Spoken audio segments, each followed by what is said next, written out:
24-yard line of BYU. No timeouts remaining. Freshman behind center. Go get it, kid. Tanner Mangum with his team down 1. And the Cougar offense on the field. 48 seconds to play. Nebraska's gone into a prevent defense. Mangum in the gun. Nebraska brings just the 3 and drop 8. Tanner deep down the near sideline looking for Kurtz. A jump and a catch. Oh, it's knocked out at the very end. He comes down and it's pulled away. He had it. He had it for a second. Mark, I think he had it in his hands. He did. He had the ball. He jumped up over the top of the defender. Oh, had man. it in his hands.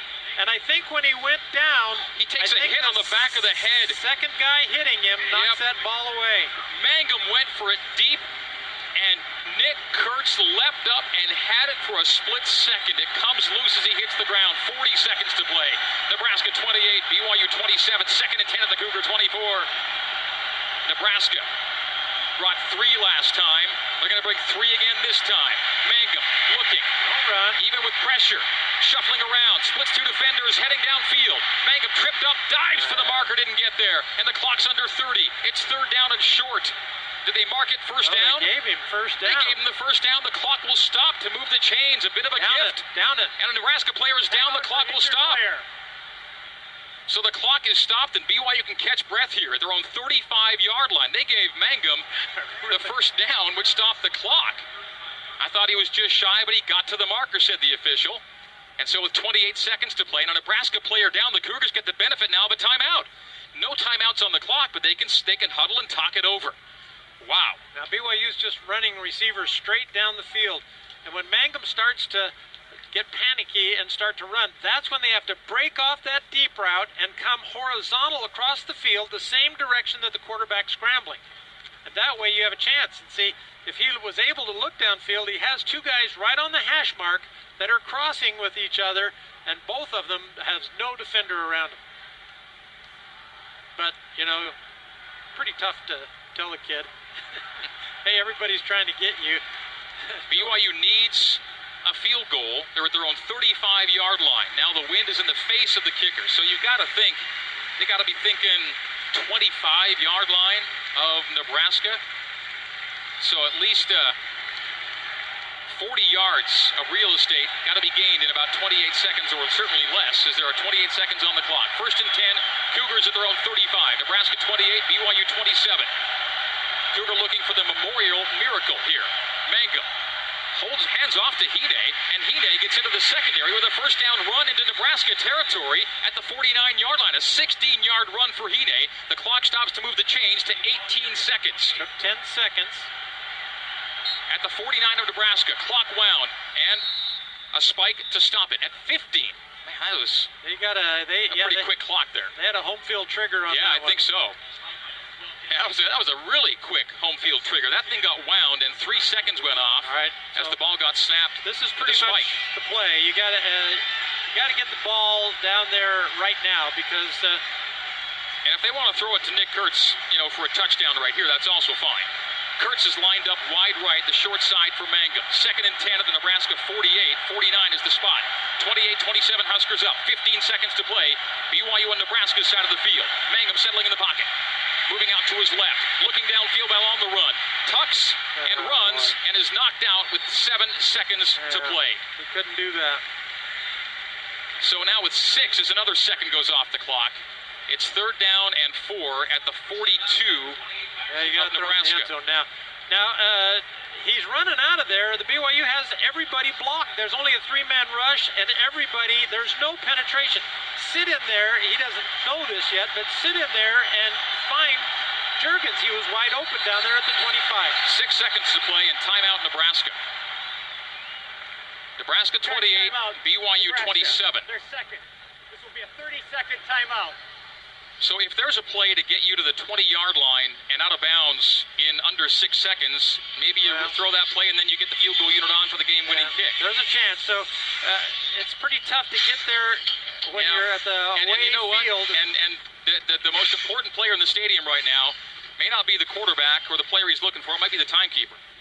Because At 6 seconds right now, he can control when this thing gets started and stopped, and there have been a couple of quick triggers and odd decisions throughout the game in terms of seconds here and there, I've thought, but you're right, Greg. It's the secondary story right now. Here's a good option, yeah. Send the wide receiver, the two guys on the wide out, have them run all the way down the field just like they are going to go for the home run, and then take your second receiver in and break him out there at the 20-yard line. It does take 5.7 seconds to do that. So with 6 seconds on the clock and BYU down 1, Mangum is in the gun. He's got 2 wide receivers left and 2 wide receivers right. What do they got? They're going to go to the end zone. Mangum takes the snap, takes the deep pedal. He throws to the far sideline. It's caught by Matthews. Was he out of bounds? They say he caught it out of bounds with 1 second to go. So here it is, the Hail Mary. So 1 second on the clock. At least there's a second left. That was a 5-second play, by the way. Yeah. And I'm not sure that was 5 seconds. Yeah, there's no way you can throw a quick out 3 to 4. Wow, so with 1 second on the clock. You add all those 1 seconds up, it makes a difference. Nebraska puts 4 defensive players either in the end zone or by the goal line, and BYU with 1 second to go on 4th and 4, and timeout Nebraska called at 28-27. Charge timeout, Nebraska. Their third and final timeout. This will be a 30-second timeout. Well, he's got 4 guys lined up across the goal line. So their intent is to, of course, not let you get one into the end zone. So they've already got that zone taken care of. The ball hangs in the air a long time. So you do need Nick Kurtz or Mitch Matthews, guys that can dunk the basketball with their elbows, to be in there, throw them up a high ball and take a shot.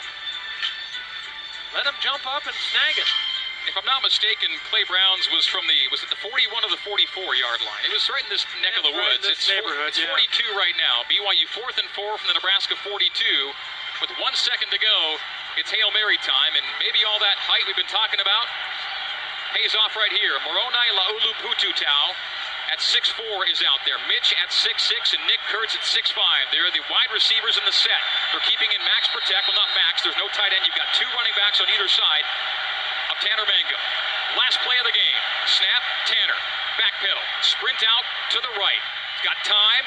Loads up. Launches it. Goes for the end zone. The ball's in the air. It drops at the goal line. I think he caught it for a touchdown. He got it! He got it! He got it! Touchdown, Nick Matthews! The Cougars win it! The Cougars win it!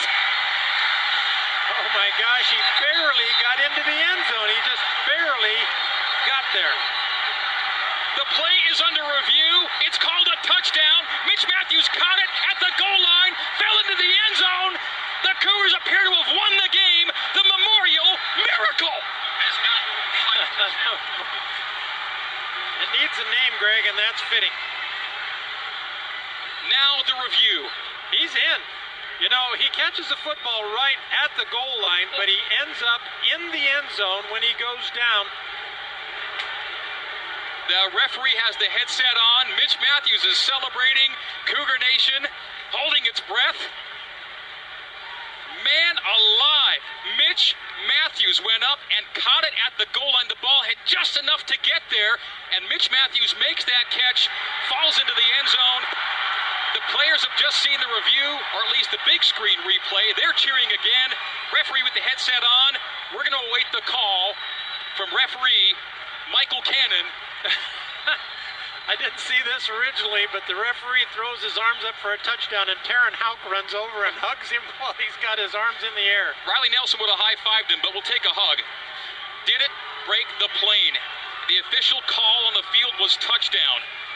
There's pandemonium right now on the BYU sideline. Nebraska players hands on hips. Here comes the call, people. Here it is. After review, the ruling on the field of a touchdown is confirmed. There it is! The Cougars win it! I've said it before and I'll say it again. The Cougars win it on the final play of the game. 33-28 is your final. Holy cow!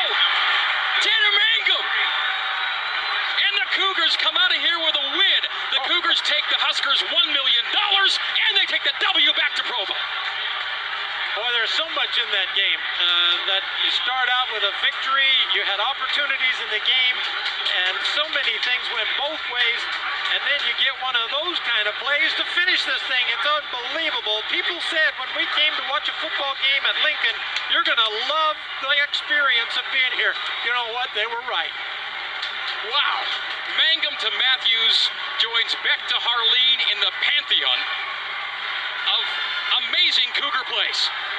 And for the first time in 30 years, someone has come into Memorial Stadium for the Huskers' first home game of the year and walked out a winner. A 29-year streak ends as Tanner Mangum finds Mitch Matthews on a 42-yard touchdown strike on the final play of the game. There was a second on the clock, and history's made in Lincoln. As for the first time in 30 years, the Huskers have lost a home opener. There will be questions to ask and answer moving forward about this BYU football team, but for right now, in this minute, is there anything finer than what we just saw here in Lincoln?